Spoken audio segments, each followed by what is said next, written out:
Was President Trump right in pulling the funds for the WHO?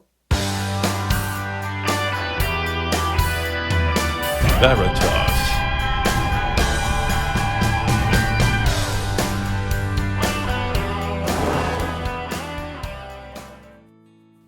Hi, I'm Dr. Rick Saccone. In dramatic action, President Trump has cut off American money for the World Health Organization. It's the right decision. People of all nations want effective, coordinated responses by nations to world health threats. The WHO, one of the UN's 15 specialized agencies, is the one that is supposed to lead such international action. It alone declares global pandemics.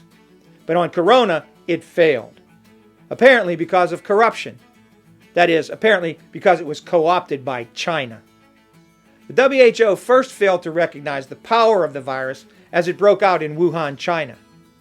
This happened as the Chinese feverishly suppressed news of the virus. Then China lied about corona, claiming it was under control.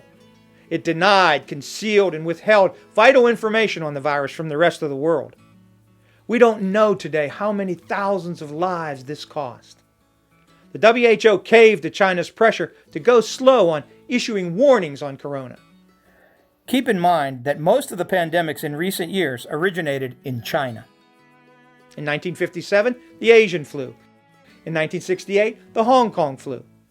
Together, they killed about 3 million people worldwide. In this era, SARS in 2002, now corona.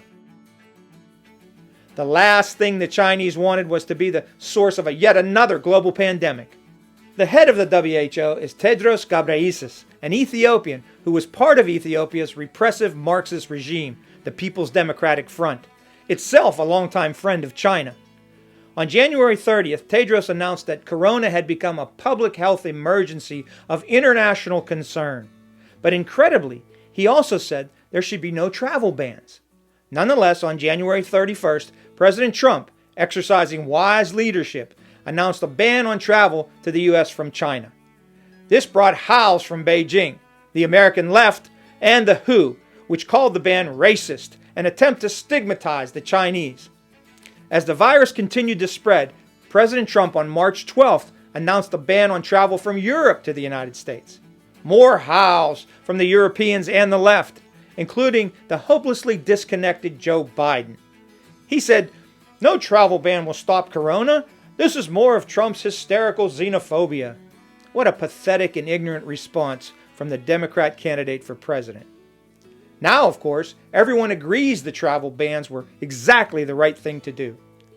Trump was misled by the WHO, which is well known as a bloated, secretive bureaucracy that has thrown reporters out of its meetings.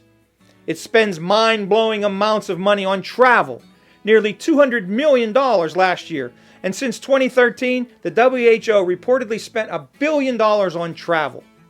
But it spent only about $100 million last year fighting diseases like AIDS, hepatitis, and tuberculosis. You can see the obvious waste. The last straw for President Trump was the WHO refusing to contradict China's vile inferences that the U.S. was the source of the pandemic. The president has rightly cut off money to the now discredited organization. The WHO must be reformed from top to bottom, or replaced by a truly independent watchdog of global health. The president's action brought a blast from the most powerful private citizen in the world. Yes, Bill Gates. Gates said the president's action is as dangerous as it sounds. This is the first time the mega-rich founder of Microsoft has criticized the actions of an American president. Gates is hardly objective on the WHO. He's its second biggest funder after the United States. Bill is the world's first super philanthropist. His foundation has about $50 billion in assets and has done a lot of good. But Gates considers himself a health guru. And there are increasing concerns by health freedom advocates that Gates, the WHO, the American CDC, and Big Pharma are laying plans to push for a mandatory corona vaccine. No matter what your position on vaccines, I hope you'll agree that they should always be voluntary. Well, we'll closely watch this huge part of the unfolding story of corona. Meantime, please continue supporting our health professionals and other essential job holders across the nation. They remain at highest risk for the virus. And please be part of programs by great citizen volunteers that are helping those hit hardest by the lockdown. It could happen to any one of us.